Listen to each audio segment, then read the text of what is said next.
I'm fucking sorry, okay? Here today to review the brand new Denzel Curry album, Ta13oo. Ta13oo is the third studio album from Denzel Curry.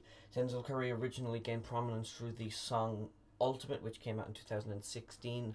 And to be honest, all I really knew from Denzel Curry was that song. I didn't think about him after that song came out. It's the only thing I knew about Denzel. He never really came back up on my radar. So, much to my surprise, I didn't expect to be talking about a Denzel Curry album here in 2018.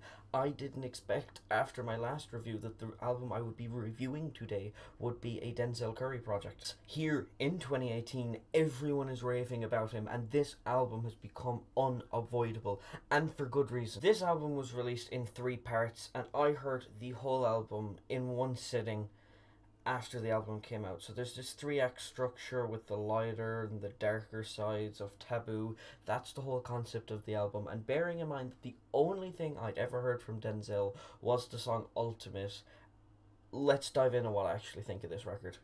So when we get into the first track, the title track, Ta13oo, I was expecting some trap bangers. That isn't what I got at the start of this record. Instead, I get this really soulful, introspective, and thought provoking song where Denzel is singing, not rapping, he is singing about a girl who was molested at a young age, how he will wait for her and he is going to try and help her get through her pain. The album is set really well by this opening track, which is soulful, it's melodic, and it's introspective. It's not what I expected. I was completely blown away by the first track, and I was like, okay, straight away I realized there is way more to this Denzel Curry guy than I thought, and the whole album doesn't disappoint after this. First track sets the tone perfectly. On the second track, Denzel begins to draw comparisons to the Stephen King novel It. In this track, he says the line, "Taboo and I are in the same boat. What's said from Pennywise, I guess we all float." This is in reference, of course, to what happens to Pennywise's victims after he kills them. So maybe Denzel Curry is singing about his own death and what will happen to him after he dies.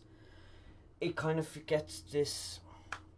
I kind of get this feeling that Denzel is singing on this song about his own death. Maybe if he dies, all of the pain will go away. Denzel personifies his pain in this song with the object of black balloons. When these black balloons pop, Denzel's pain will go away. Maybe he is singing on this song about, if I die, I won't feel pain anymore. And this is something that Denzel touches upon again later in the track listing. On the next song, Cash Maniac, we get a much more conventional trap banger kind of song from Denzel, where he's just simply singing about how he's got all this money now, that he doesn't need to go out and get a regular job. He's got the money to sustain him from his rapping, and that his rap is now his career. The beat is slightly more reserved than your typical trap banger, but it is still kind of one of those songs that you kind of just turn up to, more than like the first 2 cuts where it's like you are supposed to be thinking about what he's saying. This is more of a turn up song, but still not, like, he hasn't dived fully into trap banger style yet. We get our first taste of a real trap banger on the fourth track, Zuma, which is the last track of the first act. On this song, it just, you get this really heavy, hard-hitting beat from Good Music's Charlie Heat. And as much as I enjoy this track on its own merits, I feel like the biggest weakness for this album as a whole is this 3 act structure that Denzel doesn't always fit into. I feel like this song doesn't fit with the rest of the songs on Act 1, and when you're trying to make a project that is like 3 extensions of the same theme, a little bit more consistency would have gone a long way. Despite that, this song still slaps, and we do have the stage set for Act 2. And Act 2 opens with a song much similar to the song Sumo, called Super Saiyan Superman. This is simply just another braggadocious banger where Denzel is comparing himself to a Super Saiyan in his ability to rap and make music. We get another kind of introspective song and more thoughtful song on the next cut, Switch It Up. On this song, Denzel is rapping about his own bipolar disorder, possibly, his paranoia.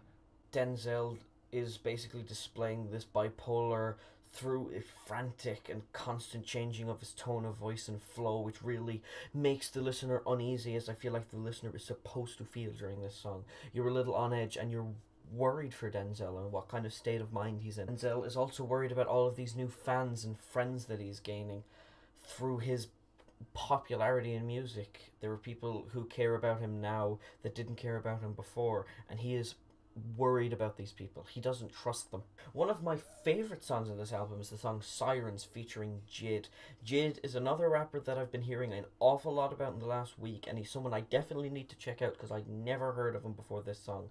Don't fucking kill me, please. This is a very topical song where Denzel is rapping about the justice system in America and America at large, and voicing his disagreements with this while also questioning his own faith. Denzel is getting more and more aggressive as this song goes on, and you feel his frustration build up in a really great way, and like the song Switch It Up, Denzel's emotion and the way he is feeling is personified greatly through his voice. It sounds fantastic the way he is changing his voice and inflections to really, it's, you feel the emotion coming from Denzel's voice fantastically on these two songs.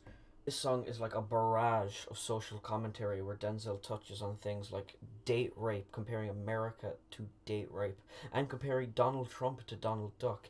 Nothing is off limits for Denzel in this song, and it's like just he will touch on everything in his sight and comment on it. And I feel like Jid adds a lot with his flow and his lyricism in this track. As I said, Jid is definitely someone I want to check out after this album, but if he's anywhere near as good as he is on this song, because this is probably the best feature on the album, then Jid is someone I seriously need to look into. We go from this song with such a wide scope to a more introspective song again, which is kind of a theme where he will go and he will rap about something less introspective but still thought-provoking, like he's done on so many of the other cuts, and then something really hits close to him.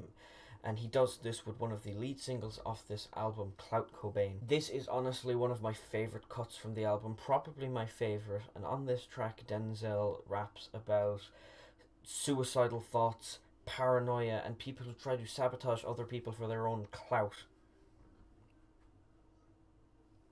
Denzel wants to be able to feel confident. He wants to be able to feel himself, which he sings in the hook for this song. But he is not allowed to feel himself because there are so many people who try to bring him down that don't want him to feel himself. They just want him to kill himself. There are people who are just watching this for the circus of it, which is displayed in the music video, obviously. And I think he does do it through the lyricism on this track as well. Denzel sings about all these people who just want him to kill himself. These people don't care about Denzel the person. They don't care about Denzel even as a musician. They just want to be entertained. They just want to see all these rappers go through a downward spiral. And I feel like Denzel isn't just exclusively singing about himself. He's singing about all of these other rappers that get themselves into trouble, that abuse drugs, that don't understand what they're doing. They abuse all of these drugs but glorify the lifestyle they lead in their songs. It would be pretty easy to just listen to this song not knowing Denzel, like I did for the first time, and think Denzel is singing probably about his own drug addictions, but as I further research it, because I like the song so much, I find out that Denzel isn't singing about his own drug problems because he claims to not use drugs. And look, if he says it, I believe him. I believe Denzel doesn't use drugs. So this is kind of more of a commentary on the rap game at large on this song, which he does through the veil of him rapping about himself. As part of Act 3, we get the song Vengeance, featuring JPEG Mafia, who is another person I have slept the fuck on, and I know. Don't kill me! And another feature we get is the artist Zilla Kami? Possibly? This song is simply another banger that some people have claimed that the beat is kind of redundant, but I love this song. The lyricism and everything does take a backseat to the chemistry and, the guest features that just bring character to this track. It is a really nice addition right at the end of the album that sets up for probably the hardest song on the album, Black Metal Terrorist. This song most reminds me of the only song from Denzel I knew, Ultimate. This song is insane. Denzel just keeps rapping about how he is the greatest. He's the best rapper ever. He's already destroyed everyone. It reminds me of Mortal Kombat, and I think that is the point of this song, where after you've already beaten your opponent and you get to finish him, the line "finish him, Zell" is repeated throughout the track. It's really aggressive. It's really fun. It isn't the most serious track on the track listing, obviously, but it's just a really fun way to end the album. After so much heavy shit throughout the album, it kind of just feels like he's just having a little fun with the last track on the album. After listening to this album, I was completely shocked. I was floored.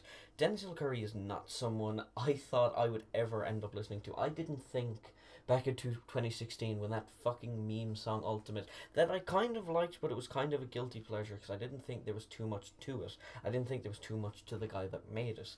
I didn't think I'd come back to him in 2018 and just feel like I had to review this album.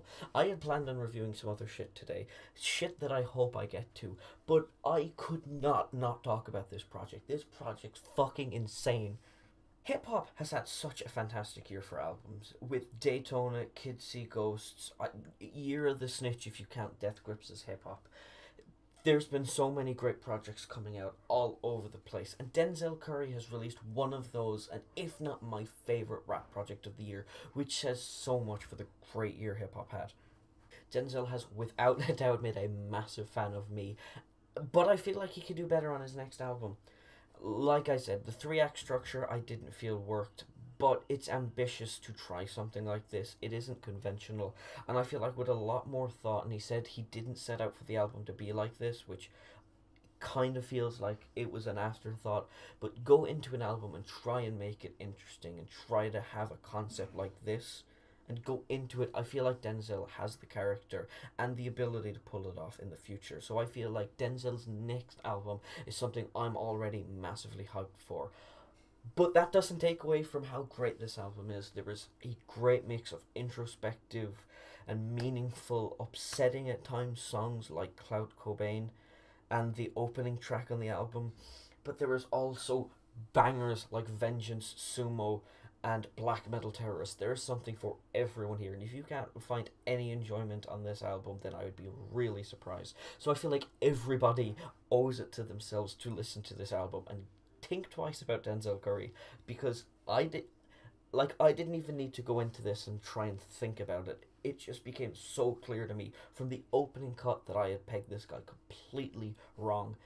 This album earns a definite 9 out of 10 from me. So that was my review of Ta13oo. So if you've listened to the album, which I'm assuming most of you aren't going to find this album through my channel, I'm not exactly at those lofty heights yet. Let me know in the comments what you thought of the album. Let me know what you thought of the review. Any constructive criticism is greatly appreciated, as again, I'm still new to this. But like the video if you liked it, and if you didn't like the video, dislike it, that's okay too. It lets me know what I'm doing right and what I'm doing wrong. And subscribe if you want to see more. I hope to review 2 more albums next week. If you've got any requests, any suggestions, then drop them in the comments below. Alright, thanks guys, peace.